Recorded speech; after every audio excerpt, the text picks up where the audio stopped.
अस्सलामुअलैकुम जी। आज हमारी गाड़ी थोड़ी ख़राब हो गई थी, उसको बनवाने के लिए आए हुए हैं। तो ये देखें, ये वर्कशॉप में गाड़ी लगाई हुई है। तो यहाँ पे मुर्गे भी हैं।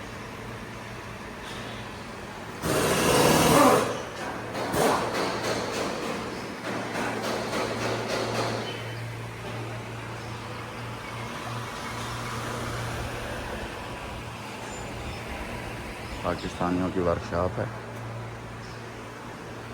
इनसे काम करवाने के लिए आए हैं।